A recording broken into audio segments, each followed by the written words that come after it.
pour démarrer, une sordide affaire devant le tribunal judiciaire de Blois, celle de ce bébé abandonné et retrouvé positif à la cocaïne. Affaire que nous vous avions contée ici même il y a un mois. Des analyses ultérieures avaient révélé que l'enfant de 2 ans avait ingéré de la drogue, sans doute par accident.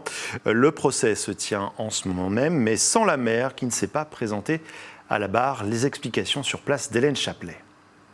Jennifer comparaissait libre, pourtant elle ne s'est pas présentée cet après-midi devant le tribunal correctionnel de Blois. Elle devait comparaître pour soustraction à ses obligations légales, compromettant la santé, la sécurité, la moralité ou l'éducation de son enfant. Nous n'aurons donc pas d'explication sur ce qui l'a poussé le 5 septembre dernier à laisser son enfant sans surveillance dans un appartement qui n'était pas le sien. Pas d'explication non plus sur le fait que son fils était alors positif à la cocaïne.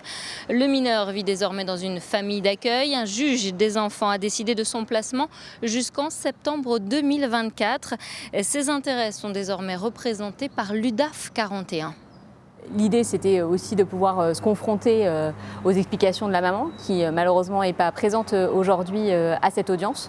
Donc ça laissera forcément un petit goût d'amertume. Et l'idée, c'était de représenter et de faire valoir ses droits dans le cadre d'une constitution de partie civile.